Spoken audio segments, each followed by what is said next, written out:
Hello friends, आज हम बहुत ही इम्पॉर्टेंट टॉपिक डिस्कस करने जा रहे हैं जो कि हमारे लाइफ में बहुत ज़्यादा ज़रूरी है। वो है सेविंग्स। तो आज हम समझेंगे कि सेविंग्स कैसे करनी चाहिए, सेविंग करने के क्या क्या तरीके हैं और सबसे अच्छा तरीका क्या है सेविंग करने का। तो इसको डिस्कस करने के लिए हमारे साथ financial expert mister Pradeep Agarwal ji हैं, जो कि मेरी पूंजी IMF के डायरेक्टर भी हैं। तो प्रदीप जी, क्या आप हमें और हमारे व्यूअर्स को प्लीज़ बता सकते हैं कि सेविंग करने के क्या क्या मेथड्स हैं और सबसे बेस्ट तरीका क्या है सेविंग करने का? To answer that question in one word, it will be have a budget. Saving का सबसे बड़ा और अचूक उपाय है अपना बजट बनाना। हर घर, हर इंडिविजुअल को एक छोटा सा बजट बनाना चाहिए। वो है कि भाई मेरे पास इतना पैसा आ रहा है और मैं इतना खर्च करूंगा और इतना मेरा बचेगा। एक तरीका ये होता है। बट हम लोग कहते हैं कि फर्स्ट से कि as a thumb rule you should save 20% of your income. उसके बाद आप अपना जो एक्सपेंसेस हैं उनको दो पार्ट्स में डिवाइड करिए, असेंशियल एंड डिस्क्रिशनरी।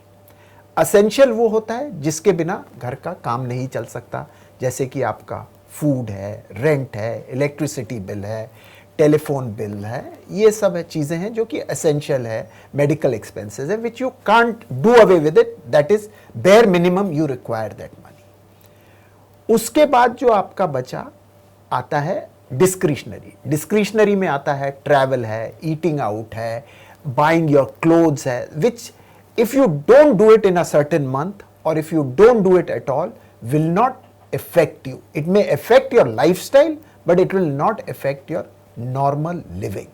तो ये जब चीज़ें हो जाती हैं तो आपका अगर 100 रुपीज़ आ रहा है as a thumb rule, first set aside 20 rupees, then you see your essential requirements which should fit in about 50% of your budget. It could be 60 or more. Then is non-essentials और discretionary। उसके बाद now इन दोनों को करने के बाद जो आपका पैसा और बचे, that should add to your income or that should add to your savings। Sir, मेरा नेक्स्ट क्वेश्चन ये है कि आप ये तो बता दिए कि हमारा अगर 100 रुपये इनकम है तो हमें खर्चा 80 रुपये ही करना चाहिए, 20 रुपये हमें कोशिश करनी चाहिए खर्च करने की। बट हमारा जो आजकल का लाइफस्टाइल है उसमें खर्चा ज़्यादा हो जाता है और इनकम कम होता है।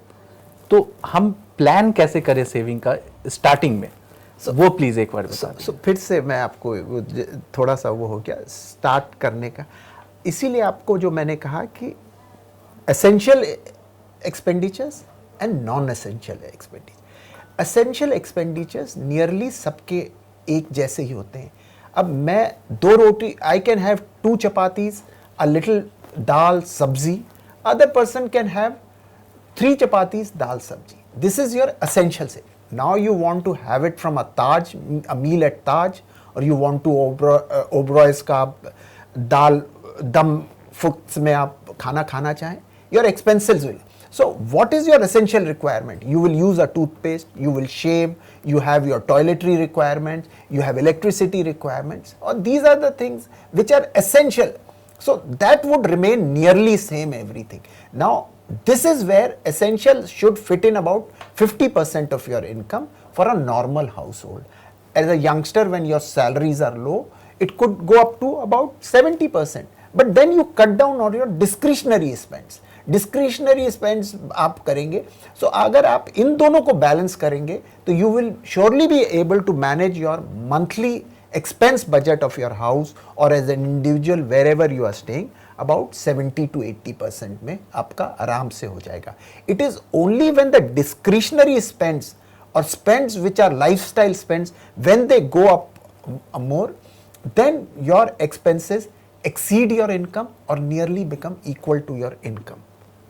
तो सेविंग हम अपने बैंक अकाउंट में भी कर सकते हैं या किसी म्यूचुअल फंड में ही करें? इसके लिए क्या आपका एडवाइस है? देखिए, सेविंग इज अ पैसिव। आपने ये सब बजट बना के आपने 20%, 30% या whatever the amount you have saved, you have put it in your bank. Now you want your money to work for you. It should generate its own income for better return.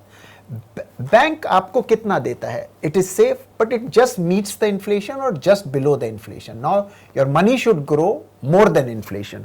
उसके लिए different instruments हैं, what you call is investment. This is the transition from saving to investment. You are making your money work for you. So now investment अब अलग अलग तरीके से जैसे होते हैं, म्यूचुअल फंड्स होता है, गोल्ड होते हैं, प्रॉपर्टी होती है और ऑल्टरनेट इन्वेस्टमेंट्स होते हैं। इसमें आप करिए, डायरेक्ट इक्विटी शेयर्स वगैरह होते हैं। इसके लिए आप फाइनेंशियल एडवाइजर को कंसल्ट करिए। इफ़ यू आर फाइनेंशियल सेवी individually, then you can do it on your own. Otherwise you consult your financial advisor to guide you कि किस इंस्ट्रूमेंट में किस रिस्क एपेटाइट के संग आपको ज़्यादा से ज़्यादा रिटर्न मिल सके। Thank you Pradeep ji. तो व्यूअर्स, आप भी सुने प्रदीप जी किस तरह से इतने अच्छी तरह से हमें एक्सप्लेन किए कि हमें सेविंग्स कैसे करने चाहिए, उनके क्या मेथड्स होते हैं। सो आई होप कि आप भी अपने सेविंग्स जल्दी स्टार्ट करें और उसे प्रॉपरली प्लान करें। Thank you.